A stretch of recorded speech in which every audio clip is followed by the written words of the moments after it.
July 11 is World Population Day, created by the United Nations to raise awareness about global population issues. Established by the UN Development Programme in 1989, the theme this year focuses on safeguarding the health and rights of women and girls around the world during the COVID-19 pandemic. The global population is roughly 7.8 billion. People and factors related to population growth, population aging, migration and urbanization are at the center of sustainable development. Exploring the links between population growth and climate change provides crucial data for social, economic and environmental development. Happy Khambule, Acting Senior Climate Change Manager for Greenpeace, joins us on the line to unpack this further. Happy, thank you for your time and thank you for joining us on Weekend Dawn. My first question obviously is linking climate change with population, especially on a day like this, World Population Day. How do we link the two? Good morning and good morning to all the listeners.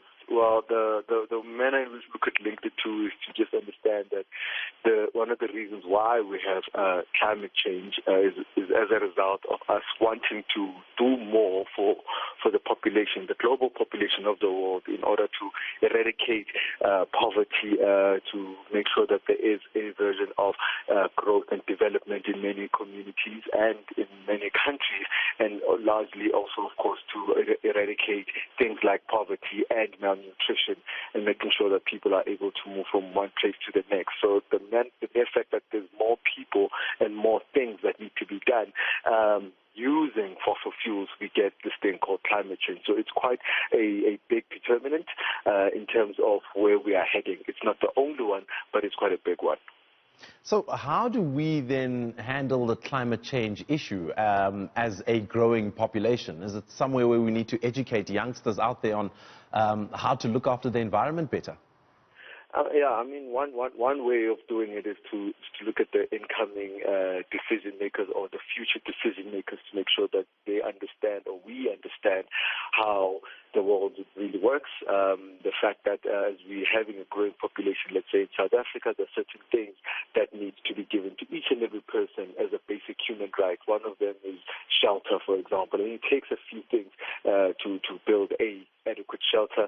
The fact that people need power, and the reason why we have load shedding is obviously something that would need to be instructed and educated with for people, but also that every time we build and every time we do something, there is an effect on the environment and an effect on the general population. So there's about the complexity and the intersectionality of what's going on.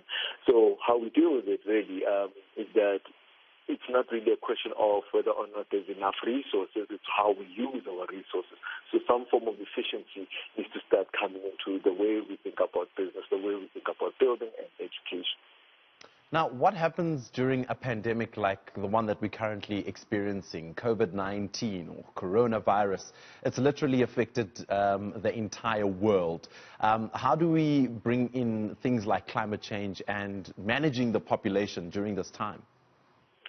Yeah, I mean, the question around how many people there are on the planet has always been something that has been a big discussion. I think Freudian thinkers tend to think that there's a finite amount of people that need to be on the planet, and resources will diminish and stability won't really be there. But actually, that has been proven to be not so true, not necessarily at all, but it has proven not so true because we've got enough resources in order to satisfy each and every person's existence on the planet, even today.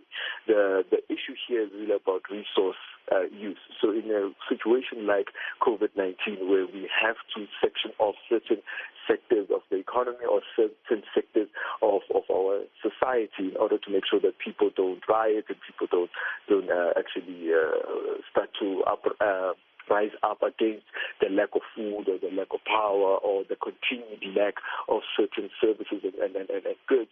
We need to basically protect those. And many of the things that are protected are the things that are giving us climate change. Your industrial food production, things like how we produce our electricity here in South Africa and many other countries. Those are the things that are helping climate change become worse whilst we're trying to address COVID-19. But at the core of all of this is that there are something and there are things that we are doing that are creating moments of spikes, such as shocks of, let's say in this case, zoonotic diseases and also extreme weather events that are caused by climate change. And it's also a lot has to do with human-induced activities. Happy, I like that you mention power producers like Eskom, for instance. There's always been talk about a nuclear deal. How does nuclear then affect things like climate change in the long run? So the issue around nuclear is that, depending on who you're listening to, but let's work with what data is there, is that nuclear purports to be a cleaner technology, and to every account compared to coal, it is cleaner, but it's not the cleanest, and it's not even anything close to what we necessarily need nowadays. What we need nowadays are decentralized as well as residential, if not point of demand types of power supplies. And this is talking about people being able to access energy democracy. What that means is that your ability to be safe from shocks such as Eskom being unable to satisfy you with power would be mitigated by you generating your own power in your household. And wherever it is unable to have power, let's say a certain society or a certain community close to yours, you are then able to share that over vast distances with already the technology and the infrastructure that we have. So with nuclear, what it does is that it continues the same model of design. It continues the same 19th century model of development, including how we get our power. So we'll always be beholden to a big power producer. And if that power producer starts to fail or starts to fall apart, just like Eskom, we'll be stuck in the same situation. And that's what nuclear gives. It gives you wholesale electricity at an unbelievable rate. But that's not what we need right now, because that's already there. What we need is for people at local level and businesses at local level to be able to be saved and to build their own resilience first, as opposed to always relying on something that is major and very far away from ensuring security.